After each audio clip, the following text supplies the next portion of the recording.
Coming up tonight, 23-year-old Rwandan Moise Mugisha outsmarts Cameroon's Raoul Mba, and Clovis comes on a Bosolo to win the 2020 Grand Prix Chantal Biya in Yaoundé today. The Debt Relief Development Program C2D is transforming the city of BAFOUSSAM and helping many civilians to put food at table.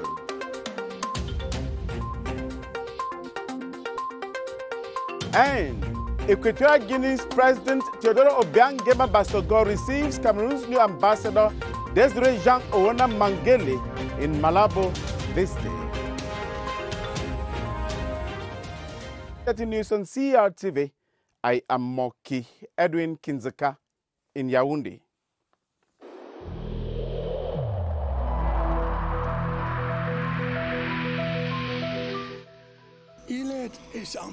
Each of us must comply with the measures that have been taken.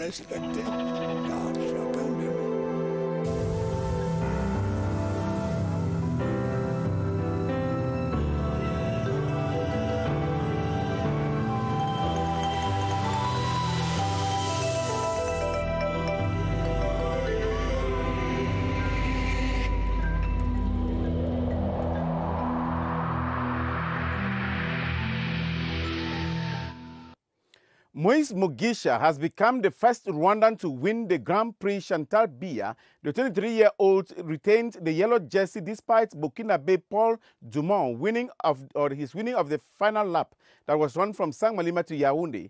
Cameroon's Raoul Mba came close to winning the finale but was overtaken meters to the finish. Overall best Cameroonian rider Clovis Kamson Abosolo finished third. We have details with Daniel Ekonde. There was fleeting hope of Cameroon winning at least a lap in the entire bicycle race, but Hervé Raoul Mba, who led that dream 5 meters to the finish line, dashed it to the ground. When Burkinabe Paul Dumont bypassed him to win the final lap, once again exposing the country's deficiency. We gave our best, but Rwanda team were more powerful than us. Rwandan Moise Mugisha grabbed the yellow jersey after 2 decisive wins in the 5 laps and only finishing 21st in today's race. Very, very special day today. I'm winning the tour because I think my teammates and the staff take to me my power. In this 20th edition, got gifts from the First Lady, whose unwavering support for the Grand Prix is massively appreciated. We are very honored with the distinguished participation, effective participation of the First Lady, Madame Chantal Biya, in Meyomessala. The Grand Prix Chantal Biya was the first bicycle race in Africa after the peak of COVID-19. This year's Grand Prix Chantal Biya has therefore ended. Among the leading enterprises that made the international event a success was Camtel. Cameroon Telecommunications' involvement was more visible on lap 4 at Meyomessala. The First Lady, Mrs. Chantal Biya, matron of the competition, honored Camtel by handing a prize, something she has not done in the past 20 years. Gideon Tazo reports. This year, like last year, Cameroon Telecommunications Camtel is at the center of things at the Grand Prix International Chantal Biya. Vehicles, protocol service, T-shirts, and its gadgets are just some of the paraphernalia offered by Camtel to the cycling competition. But the summit of it all is the sponsorship of a special prize that primes the best Cameroonian riders. This Saturday, November 21, in Meyomessala, Camtel, led by its Director General, Madame Judith Ya Epous Achidi, ruled out its full arsenal to the full glare and support of First Lady Chantal Biya, who personally handed the special Camtel prize to the best Cameroonian rider this far, Clovis Kamson Abosolo. We give 100,000 francs to the best Cameroonian cyclist in every lap. We have done this for the past 3 days. We have done that till Sunday, which is the last day. That is not all. Camtel, through its social media office, live streams the event to keep cycling fans informed. We are trying to make Cameroonians leave the Grand Prix Chantal Biya directly on our pages. What we do every day is, at least when it is possible, because there are certain places that we don't have the network, but many of them will have the network. What we do is to make them have it live on our pages. But after that, we have pictures that normally at a certain hour of the day I have to send it to my people who sign it and put them on the page. That is Camtel's new vision, to be at the service of its customers. Within the framework of the electoral campaign of political parties for the election of regional councillors on December 6, 2020, the Director General of the Cameroon Radio Television informs the representatives of political parties concerned that the recording of their campaign messages has been scheduled since Saturday 21st November to Saturday 5th December 2020. From 10:30 a.m. to 1:30 p.m. at the Mbala 2 Production Center for Television and from 2 p.m. to 5 p.m. at the National Broadcasting House of the CRTV for radio. The recordings will take place in accordance with the arrêtés of the Minister of Communication setting the conditions of production, programming and broadcasting, as well as the airtime allocated to political parties within the framework of this electoral campaign. It is signed the Director General of CRTV, Sharon Dongo. Excessive speed overloading, poor technical state of some vehicles, and drunk driving are the most recurrent malpractices on the National Road Number 4 linking Yaoundé to Bafia. The Road Safety Task Force of the National Gendarmerie has reinforced its controls on the major road in the wake of the end-of-year festivities. Gilbert Ongene reports. Influence peddling by some motorists who end up recognizing that they are at fault and finally pay the prescribed fine. Such scenes are recurrent at checkpoints where these security officers battle on a daily basis to ensure that road accidents are reduced to their barest minimum, especially during this regional elections campaign period and the fast approaching end-of-year feast. The job being done by the National Gendarmerie in the field is led down by the law enforcement. We carry out our missions in all courtesy, but we can be firm whenever need be. Public transport vehicles are checked to ascertain that they have all the necessary documents and that passengers have their face masks on. The end result is to ensure the safety, security and health of citizens as they go about their daily activities. There has been mixed reactions in Douala to a governor's decision prohibiting bags and parcels from public places, while some residents say it makes the transportation of some basic needs difficult. Others say their safety is primordial. Roslyn Fossa revisits the decision taken to curb increasing security threats in this report. Since November 20, inhabitants of the city of Douala have been adapting to a new mode of life as instructed by the recent decision taken by the governor of the littoral region, Samuel Jodoni Vahadiboam. As stipulated by the communique signed a day after a bomb attack in the Douala 4 subdivision, backpacks are prohibited in bars, restaurants and supermarkets. We appreciate this decision. It is for the security of us all. I will make sure that it is respected here. In supermarkets, for instance, this decision comes to boost the rules which prohibit the circulation with certain bags in the business arena. This measure is already functional here. At the entrance, we have security agents who take care of that. Some inhabitants of Douala, however, wish that the decision should include other types of bags and be extended to other places. I wish it should be implemented in other areas like cinema halls. The major objective targeted by the governor's communique is security in all corners of the city. The Debt Relief Development Program C2D has transformed the BAFOUSSAM City Council with the construction of a compacted concrete road network that needs little or no maintenance works. The program has also improved on the living standards of the inhabitants of the West region. Kilan Dandifon reports. The C2D program has constructed its West Capital Regional seat attached to the BAFOUSSAM City Council for completed and ongoing projects whose list is long. Staff capacity building, rehabilitation of a 20-kilometer compact concrete municipal road network, construction of local follow-up headquarters, 17 toilets, 10 water kiosks, 83 solar lamp plates, public guard market squares, slaughter's lab, multi-purpose banquet hall, among others. Road rehabilitation is a center of attraction. Les routes en béton sont des routes rigides et de par leur épaisseur sont d'autant durables, d'autant plus qu'après l'exécution, on n'a plus besoin d'entretien du tout. Through AFOP, C2D has transformed the life of this poultry farmer, today with 4,000 chickens in 2 stalls. Je suis sorti de la maison pour AFOP et je réussis à m'occuper de ma petite famille.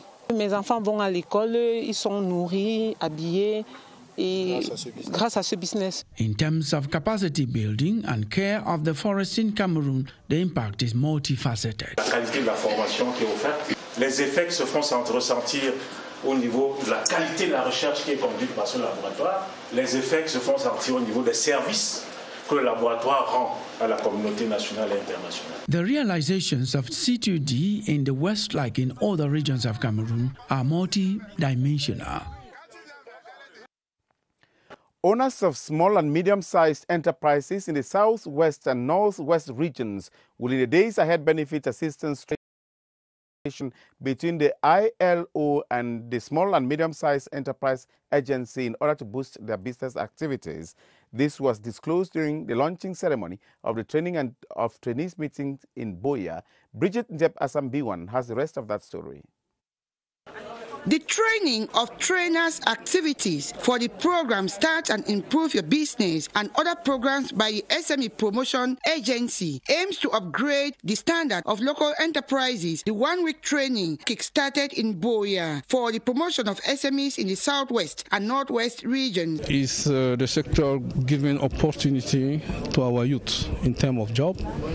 Those who leave this seminar will go now and dispatch the knowledge that they receive to our youth.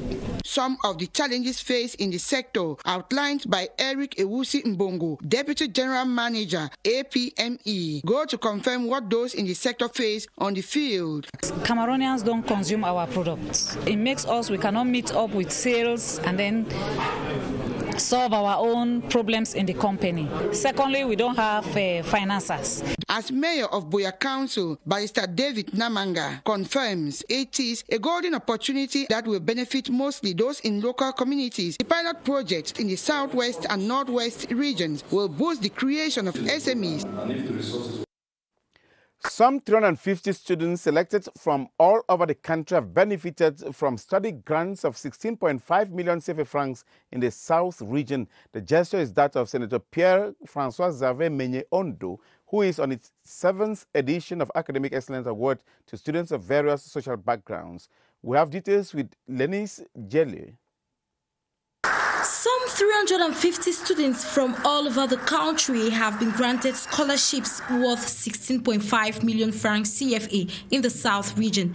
Beneficiaries of this gesture have expressed their gratitude to Senator Pierre-François Xavier Meunier Ondo. We are so grateful and we thank him for all those he has done for all the children of the South region. The initiative started in 2014 with just 20 study grants worth 1 million francs CFA.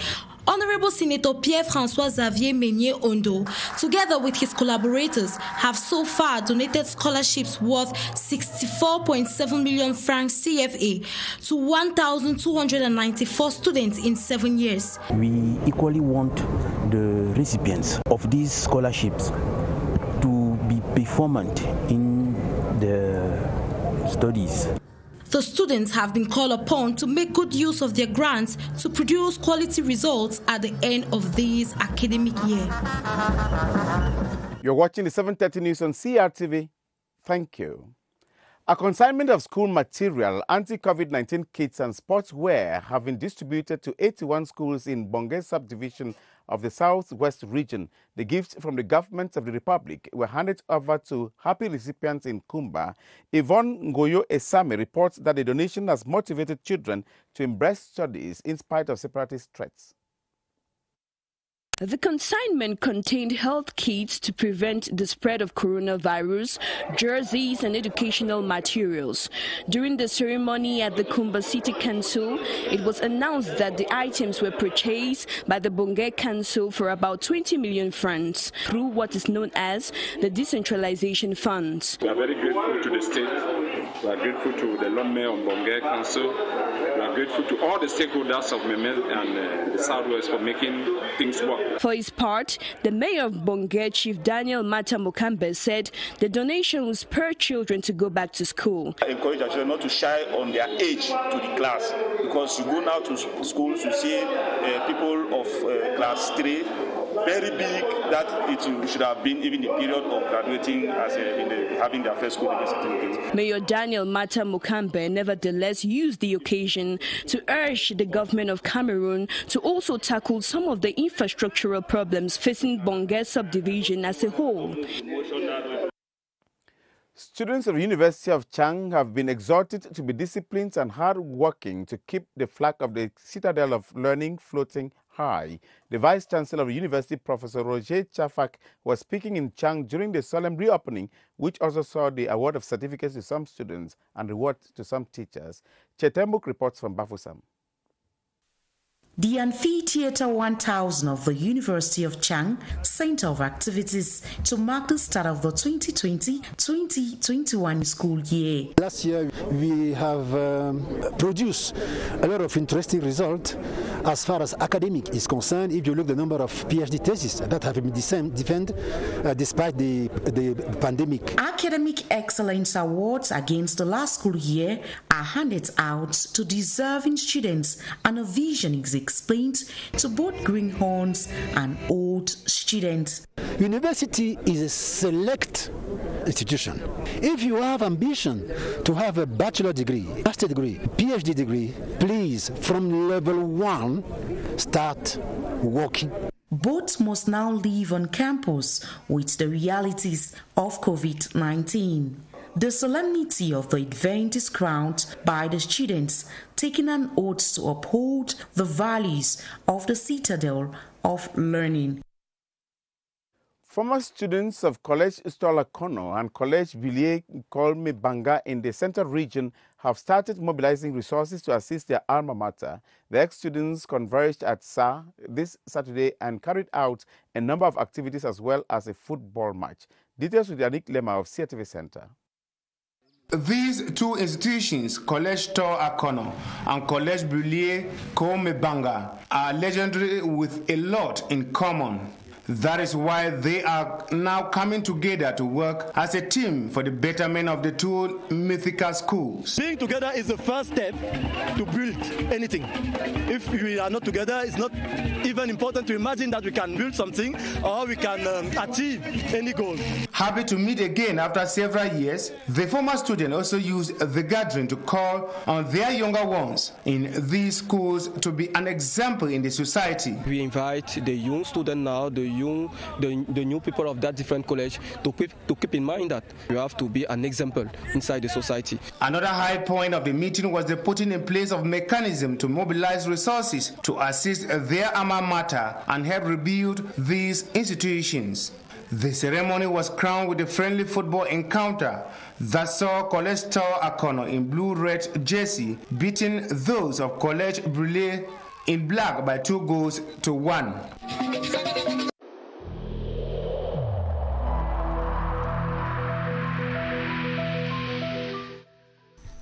The wearing of face masks in public places will be mandatory until further notice.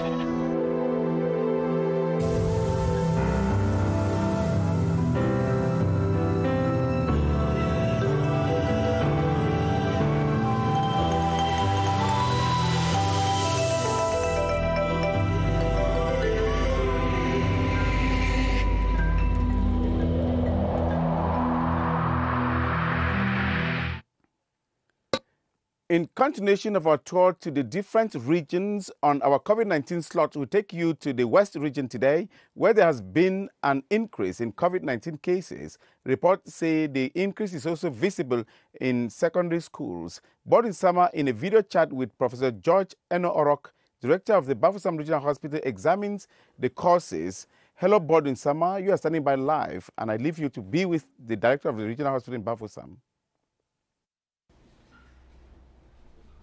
Good evening to you. As announced yesterday, today a tour of the regions takes us to the West region of the country, where recently we had some cases of some students tested positive for COVID-19. We take you to meet our guest, Professor George Eno-Orok. He is the director of the BAFOUSSAM Regional Hospital, to give us the latest updates as concerns the coronavirus in that part of the country. Professor George Eno-Orok, good evening. Good evening, Badwin. Thank you for having me. Tell us, Prof, at the level of the BAFOUSSAM Regional Hospital, where rapid testing for the coronavirus is being carried out, what's the situation so far?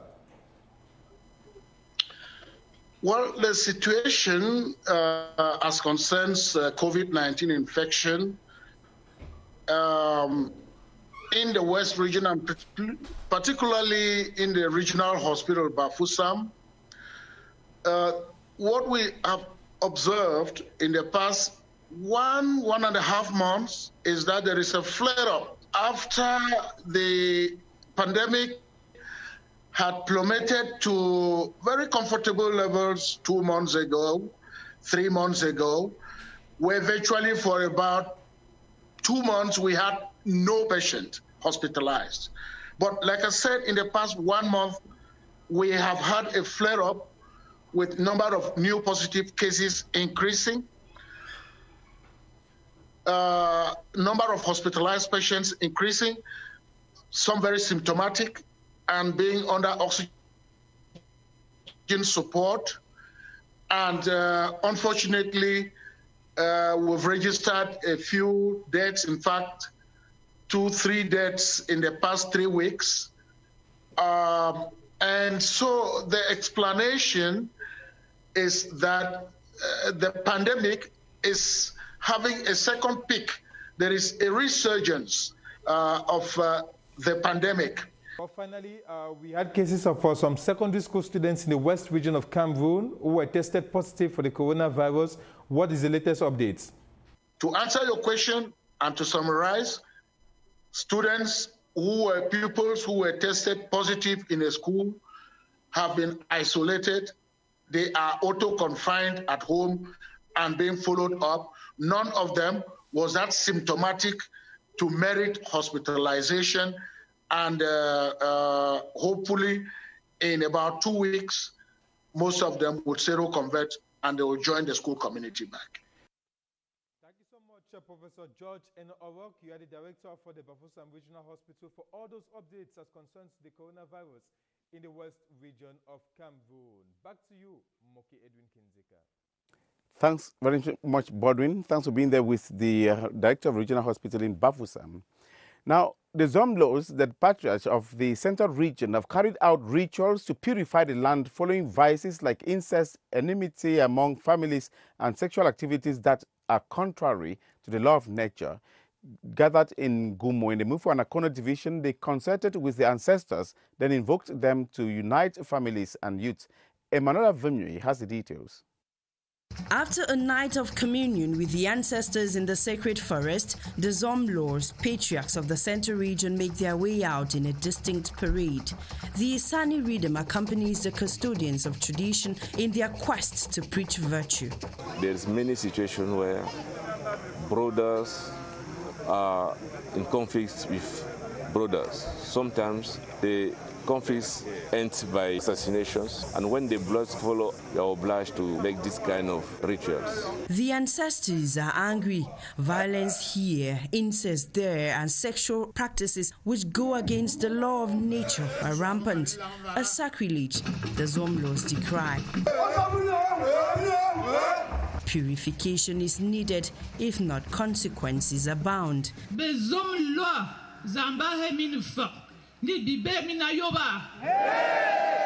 The patriarchs, Zomlos of the Central region, are using the Beti language to communicate the need for brotherly love, to prevent spilling human blood and embrace virtues that bind and bring the youths to this reality.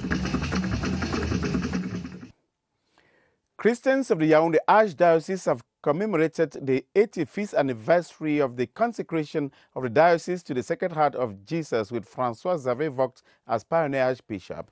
During the pontifical mass at the Mary Queen of the Apostle Minor Basilica in Volier, the Metropolitan Archbishop of Yaoundé, Jean Barga, enjoined the faithful to be devoted and confide in the Sacred Heart of Jesus. Yoti Kalelisonge has highlights of today's celebrations. Unto a heart that beats for the Church, the Sacred Heart of Jesus, they channel their requests, praying to be cleansed as it remains their only hope for salvation.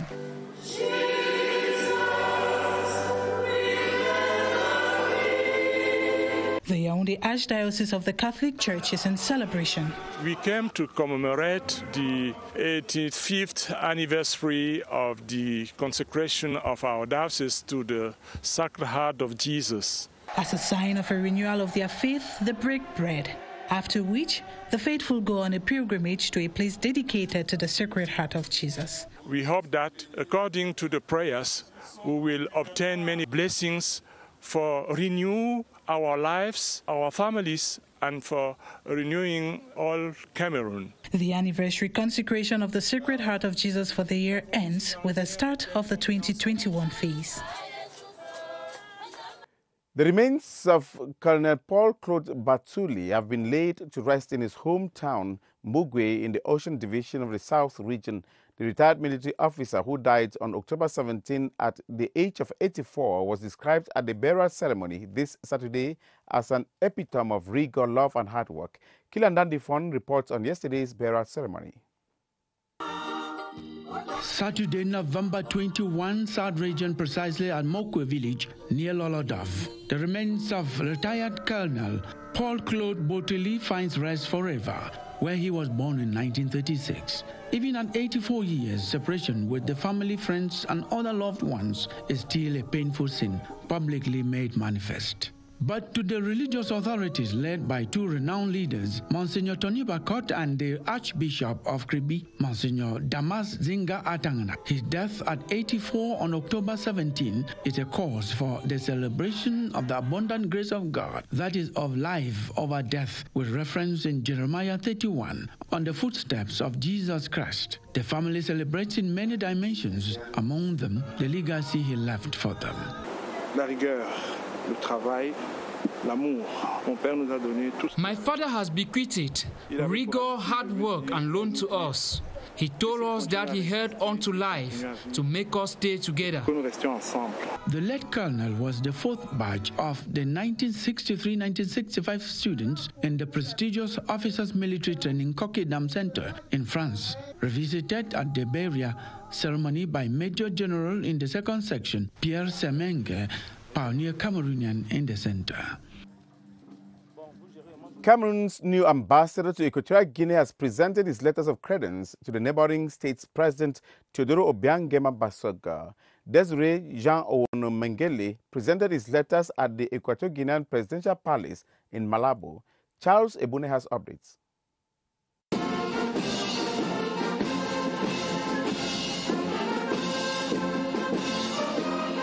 Thursday at midday, November 19 this year, Cameroon's new ambassador, extraordinary and plenipotentiary to Equatorial Guinea, formally hands his letters of credence to Equatorial Guinean president.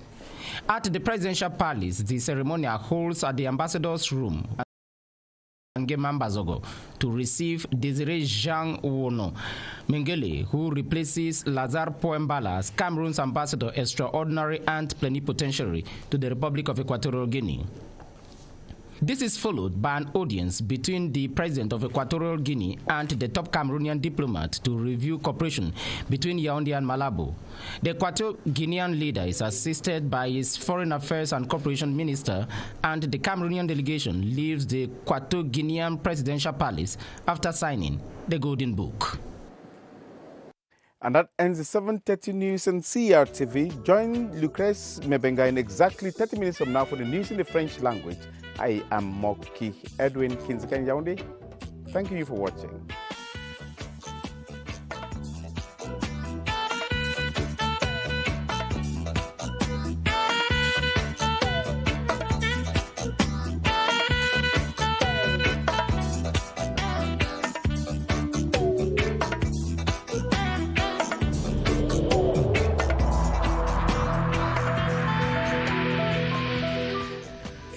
In this connection, we should avoid stigmatizing.